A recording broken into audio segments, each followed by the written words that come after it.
Good morning. I think I've got some microphone going on. Uh, so yeah, it's still morning. Um, I created a album. It's called Disco Prophecies. It is out now on all the major platforms. If you're curious, but what I'm sharing is I did write about I wrote 50 songs in about 6 months and narrowed that down to 13 songs. And I just wanted to talk about that process to help people or inspire people if they're struggling to put an album together. Um, I'm quite happy with it. It's cohesive. So I guess I'll start by saying that I got inspired by Quincy Jones. So I'll be 50 years old in November. So not far away. And being an artist and interested in music, and you're kind of, if you're interested in pop music, alternative like grunge and rock, and starting to get interested in other forms like hip hop and things like that, that my 12-year-old son is introducing me more and more to. um, you question, like, well, I have nothing to say, I'm too old for this, blah blah blah. But then you get the reality, like, Quincy Jones was 50, I think, when around 50 when um, he released Thriller with Michael Jackson, and that was his masterpiece. That was his best work, was at 50 years old. In my opinion, Nick Cave is better after 50. The maturity, the depth, the meaning in the songs, I think, is where it lacks some of the punk energy. I actually prefer where he's at now, and has been. And Leonard Cohen found his voice, in my opinion, after 40, and released some of his best stuff around 50. Johnny Cash. I mean, I'm not saying I'm that good or anything. Just that, don't give up, or like, who gives a shit, you know? um, I think young people have a lot to say, and a lot of it is stupid, including myself. Writing books when I was 18 versus now, I would take the novels I write now.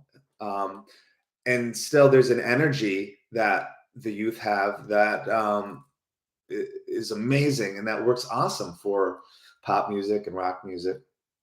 So anyway, um, I was inspired by him, and one of the things they did that it just blew me away. I was like, "Gee, wow!" Now I might have made a mistake. I might have made things harder for myself, but maybe not. And I'll go back into this when I touch on JPEG Mafia, and that his current album. I lay down my life for you. The one previous, I think it was scaring all the hoes. Anyway, um, what he did was, I read that they had around 700 to 800 songs previous. They have access to all these songwriters, and they went through. They took a year or so, or 6 months, went through 700 to 800 songs and picked some. But the rest, they wrote, I read 50 songs for Thriller, and performed them, actually made them. So that's what gave me that number 50. Now, I don't have access to 800 songs to narrow that down. And it sounds like they didn't use that many anyway from that. But that's a lot of work. And this relates all back to my painting education, at University of Chicago, multiple times. And I use this all the time. The more you make, just by chance, the more possibility of something great coming out. So one of my professors, he was a sculptor, and he said that, oh, he'll make let's say he makes 20 similar sculptures, abstract sculptures. And out of the 20, maybe 5 are good. And one is just, whoa, this needs to be in a museum.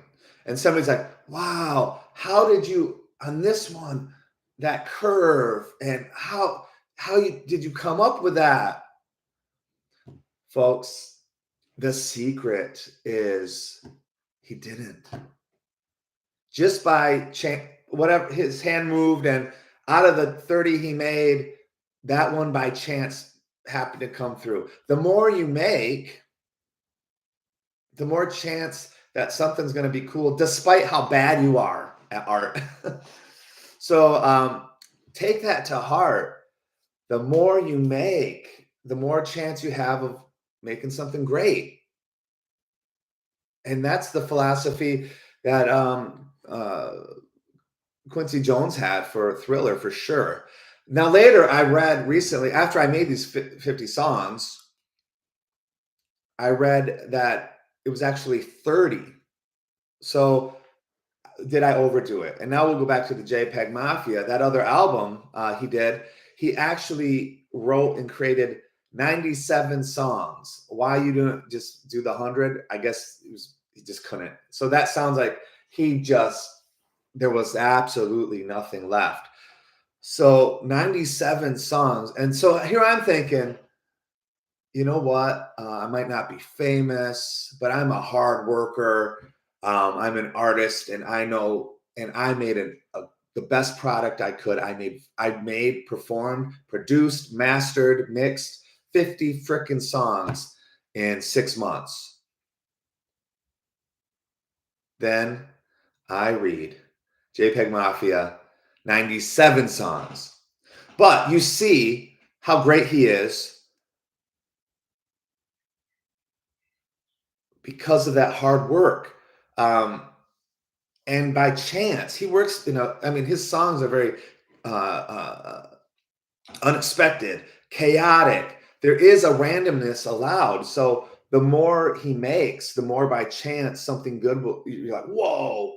And when he first heard things, I'm guessing, because I think he uses a lot of accident and throwing things together. I'm guessing. I bet he was also going, whoa. It's just like in Led Zeppelin, something that, was a little different way of production. But look at the chance in Whole Lotta Love. There's a story where there's a part where the music goes away and Robert Plant's singing. But before he sings, you hear a pre-echo in the background.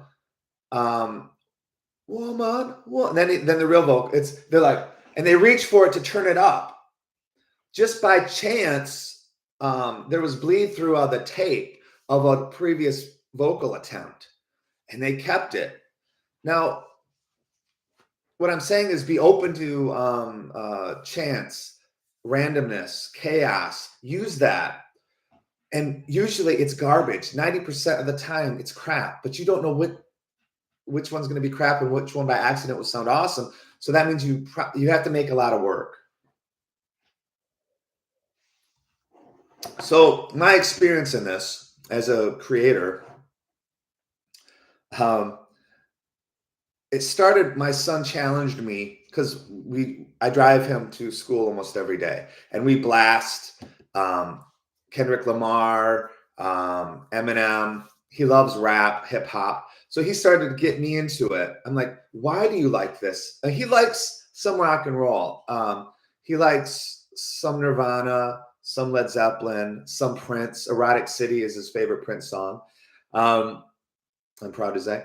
But I'm like, why rap? And so I'm of course aware of rap. I was never super into it. I had phases where A Tribe Called Quest, Busta Rhymes I got into, Andre 3000, stuff like that. So I had phases, but I never studied it. I never cared much about it. Just, so actually learning from my son, who's 12 that's what started this, and it was exciting. It's like, you know, a 50-year-old white dude learning rap and trying it, fine. But I have always started, my lyrics started as teenage poetry. I have written novels. I'm just like, I like lyrics. Um, I can maybe enter it through that and just try to make the best lyrics and winking and accepting. Here's this white idiot, you know, like I can make a character out of it and be so over the top and silly and absurd with like the gangsta poses and things I picked up, and it's so fake and like this guy's an idiot, but it's a fun character. Um, I wouldn't a little parody, a little pastiche. Um, but then there were some rap songs that had a lot of meaning that I made that would be coming out and feeling and truth. And I think truth is a big part of that. I don't want to go into rap here because there's only once the first song really has an element of rap. What happened was I started doing, I'm going to do 50 rap songs, and I couldn't maintain that. I'll just be honest with you at that time. What happened was around the, I wrote around 30 rap songs, and then it just started to get more and more less rap and more um, alternative rock, because the rap always had an element of rock to it, hard drums and some guitar coming in, more like Beastie Boys type stuff. Anyway, I could feel it. I just like, I got to be honest with you, this project has broken in half. So it broke around 30 songs, and it was like, okay, let's keep going with the flow. So the rest of the 20 songs were what you're getting on my album, mainly Disco Prophecies. So right around this time, the AI on the DAW I use, Logic Pro, that's the system that I do all the music through. It came up with, it released an AI where you can really tell it's like a session player, but it's AI. So there's a bass player, a drummer, and an AI keyboardist, and you can really guide them. So first of all, you can put your own chords up of the song, and then the style, like you can direct them. There's multiple styles, like the bass has slap, rock, Motown, you know, a wide variety. But even then within that, you could tweak each one down to how often do they hit a kind of off note. You can humanize it.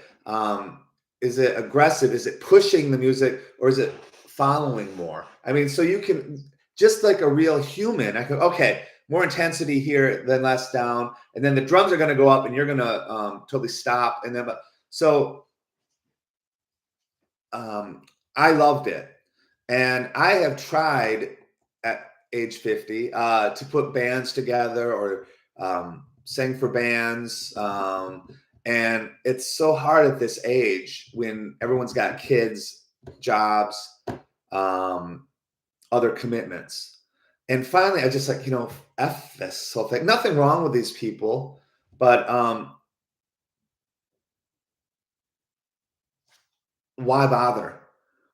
So yeah, I wish I had time to, you know, practice with bands and get that real human in there. So I thought, well, actually, I loved the tones I was getting from the bass AI guy. I was like, actually, these built-in tones, the stock, usually those things they're lame. Apple has blown it away. I guess for me, for the sounds that I am after. Um, I'm also influenced by I one of my favorite just tonal overall tone and um, for an album is George Michael's Faith. And I guess from the research I've done, people were coming in, hey, there's this new lick and I can do this slap and blah, blah, blah. And there's this fill on these drums and you got this tone. He's like, nope, I don't want any of it. He went for the simplest, vanilla, you could even say almost boring. It's so simplified. If you listen to that album, the keys, the keyboards, the synthesizers, the drum beats, it's so simple and nothing on it. And that allowed him to say, my voice is the focus. That's where all the interest has to come, and I've got to deliver. Now, he's George Michael. I'm not. But at the same time, regardless of the reason for it, the vocal emphasis, I just, maybe it's a nostalgia. There's a warmth despite the synthesizer of the 80s and some of the drums and all that, and that he did so much by himself with the vocals. Like the background female vocals are him with his voice sped up. So I was getting a little of that simplicity with the tones from the AI session drummers and bass player and keyboardist. So and that came about halfway through the project. So what also has happened, because I've made 50 songs, and just like with Thriller, Quincy Jones was like, most of those songs that we rejected, it wasn't that they were bad because I'm bad. No, they weren't bad. They weren't bad songs. He said they didn't go with the main ones what we were flowing through. And some songs they put in that weren't as good as ones they rejected, but they wanted at that point in the album to have a vibe because they're looking not just song by song. We want just the best songs. Just putting in the best songs doesn't always mean that's the best album. Because you're going up and down. You've got to maintain a certain or the mood you want the listener to have throughout it. So that was another big lesson I learned from how they put together Thriller, and that allowed me to say, you know what, this is a good song, great, better than these other 4 that I'm putting on the album, but it actually needs to go so that this can go to continue the flow. Albums they keep saying are dead or whatever, that's fine, but I like them. I like the idea of having a group of songs working together and going on that journey. I love that. I love it. Abbey Road, Rubber Soul,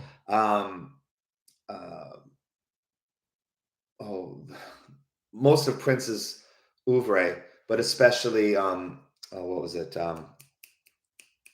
Sign of the Times. Man, was it a triple album? Or maybe it's double. But how that putting all those songs together in that way, and it all flows together, at least in my opinion, amazing. The White Album, Rumors by Fleetwood Mac, that's probably to me the most perfect album put together. I just don't even know what I mean. Even better than the Beatles, because Abbey Road, let's say, it's got a few little songs that are maybe not quite there. This one, Rumors, I think is probably one of the best albums of all time in terms of flow and each song being wow. Okay, so put an album together. I did 50 songs. JPEG Mafia does near 100. So I think the whole message is make a lot of shit. Focus on having the album flow together and what you want the album to say. What's the mood, the vibe of the whole thing put together? That's super important, and consider that. And when you have 50 songs to choose from, those choices become much easier to accomplish what you want. Maybe what you want isn't what all the listeners want, but this is we're getting all this AI creating everything. What are they going to take away? So at least stand up for yourself. This is what I want. And you're going to get a human experience. And if they don't want the album, they can pick one song and then they skip around. 128 songs, or over 120,000 songs are released a day. So I'm on iTunes, I'm on YouTube Music, I'm on Spotify, I'm on all of them. So I am everywhere and so buried, I'm nowhere. Why am I doing this? I don't have a choice. Ask a heroin addict, why are you doing heroin? I mean, this is what I do. I paint, I write. I am known for making a lot of work, and I'm proud of myself that I really pushed it on this album. And now, I've got to consider, well, am I going to make 100 songs for the next one? Anyway, I thought it might be fun to. I don't know how the audio is going to be. But I'll just briefly go through some of these songs on my album, Disco Prophecies. So you can find that on all the platforms. I hope you have a streaming subscription so you don't have to pay for anything. But, I appreciate any streams, or if you do want to buy them, of course. In the next few weeks, I'll put the album up for free on this channel as well. Everybody does that. And if you want the more high fidelity or whatever, you can stream it or buy it. It doesn't matter. I'm not making any money. So let's see here. I hope you can hear this properly. So this is 6,666. I'll play it briefly, but there's also a video now for it.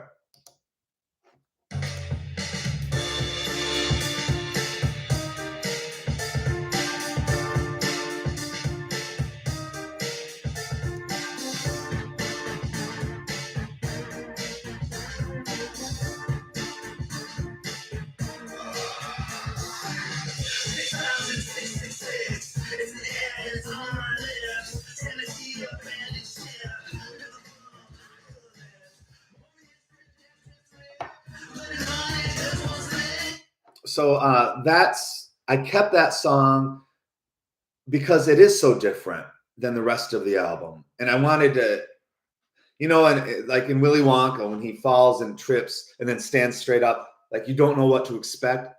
So that's from the rap side of things that snuck through.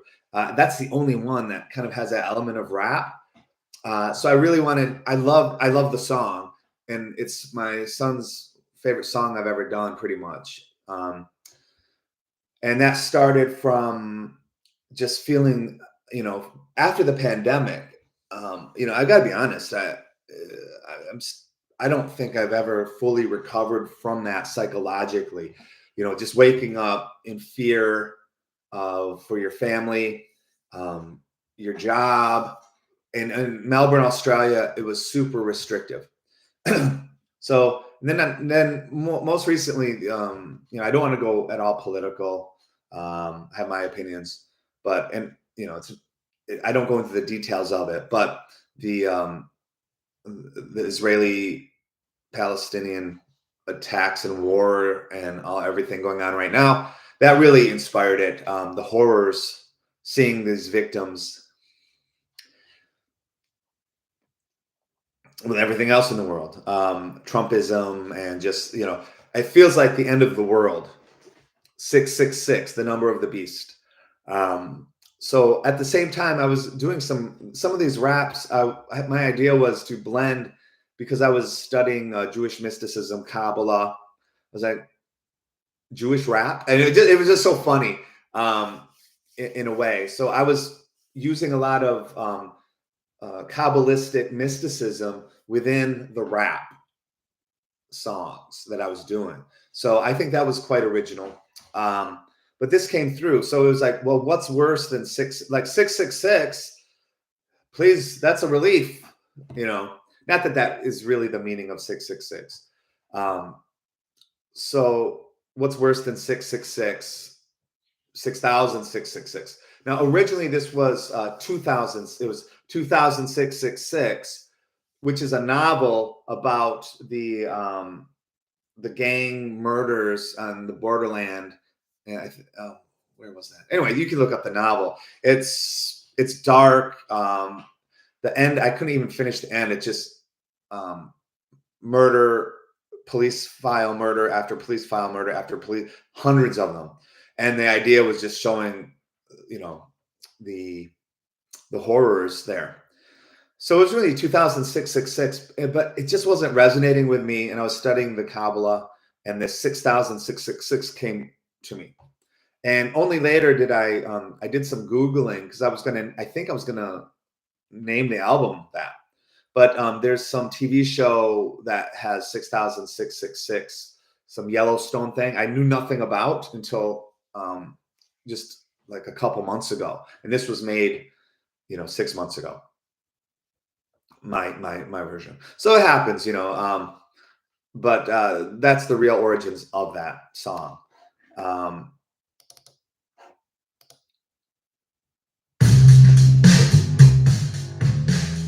Listen to that bass. 1, 2, 3, 1, 2, 3, 1. So now this is all AI, directed by me. I told it exactly what to do and followed my chords.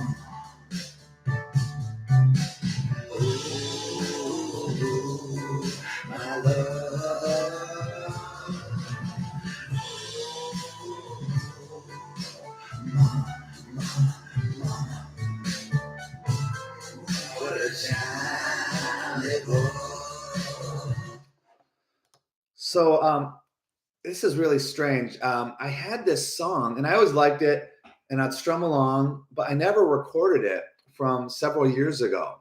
So I will admit, so out of these 50 songs, I think there were about there were 5 to 7 that I had written before and sometimes recorded before. Now, 70% of those 5 songs, I drastically changed the lyrics to and rearranged. I would count that as brand new. So there's about 3 or 4 songs that I honestly rescued from old bad recordings, bad vocals, as I'm learning to sing more, and included that in the 50 if you want to be nitpicky.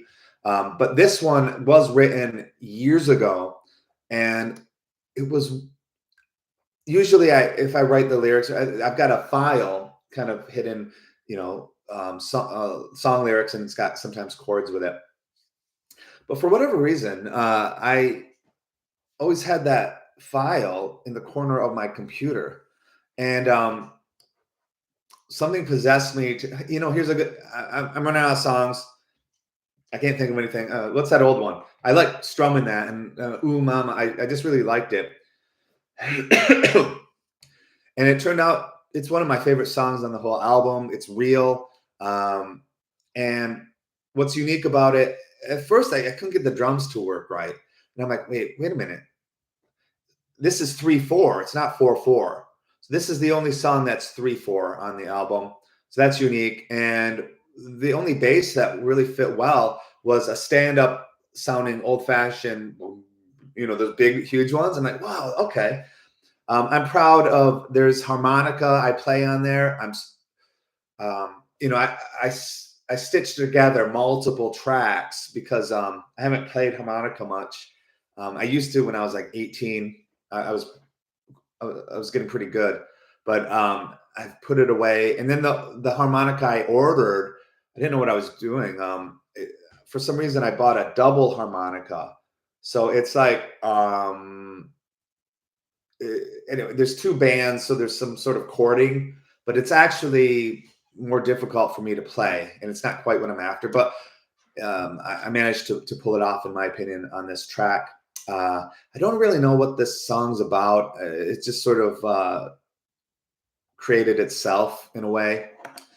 Um, the next song, West Michigan Nights.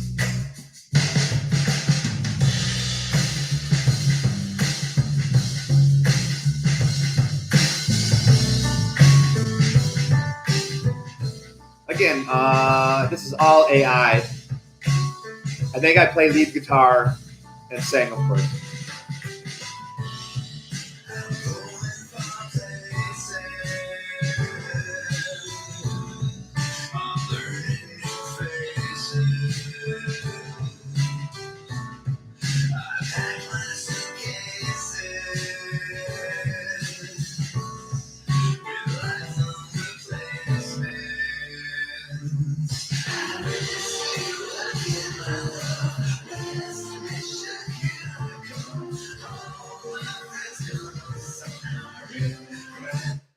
So I gave my son a writing credit on this song because he said something, and we started playing with it. He said, because we went to Michigan in July, and he said, I think he said, um, miss you again in Michigan, something like that.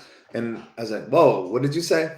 So we started humming songs to that and coming up with melodies. So he helped me.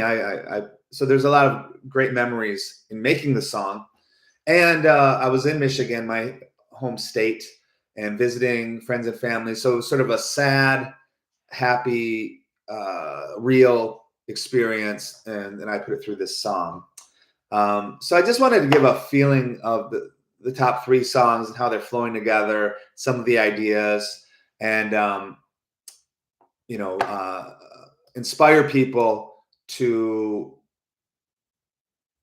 use AI if you don't have a band. Don't let that stop you, but make a lot of work. These are basically they're at your command, and you can make a lot of songs quickly. And even if you have no talent and you're not good or you're shit or people say you're crap or whatever, if you make 50 songs, baby, you're going to get an EP at least of somewhere, and maybe two of those 6 songs are fantastic.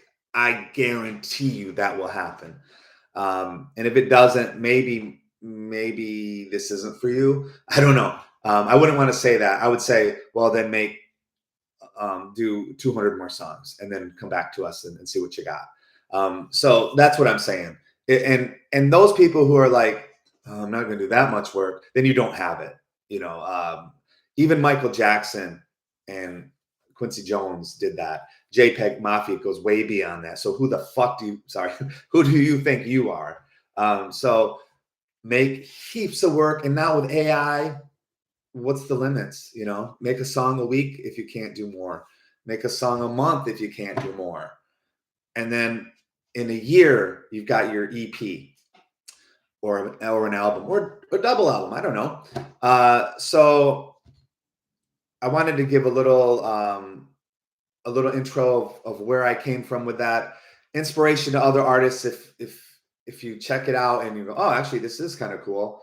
I'm gonna do that, or listen to Thriller, a real album. No, listen to Thriller, and like, geez, these guys, they worked that hard, and they were already famous. They were already rich, and created something beyond. The Beatles.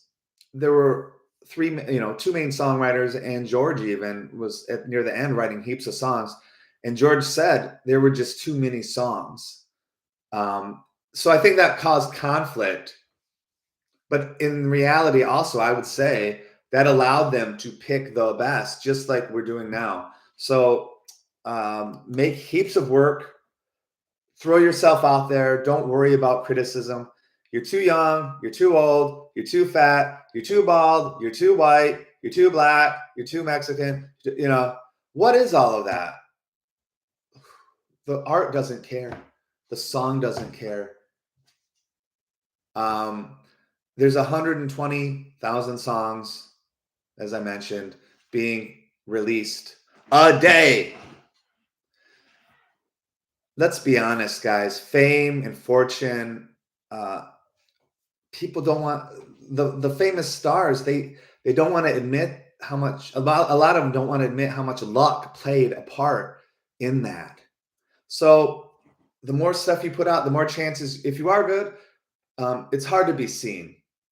If you're good or bad, you're buried unless you've got tons of money behind you and you can get out there. And even those people, these plants, these industry plants, a lot of them fail anyway, or it doesn't work. So you could have $1 million behind you and still fail. There's a lot of randomness. Don't worry. You know what? What is your measure of success?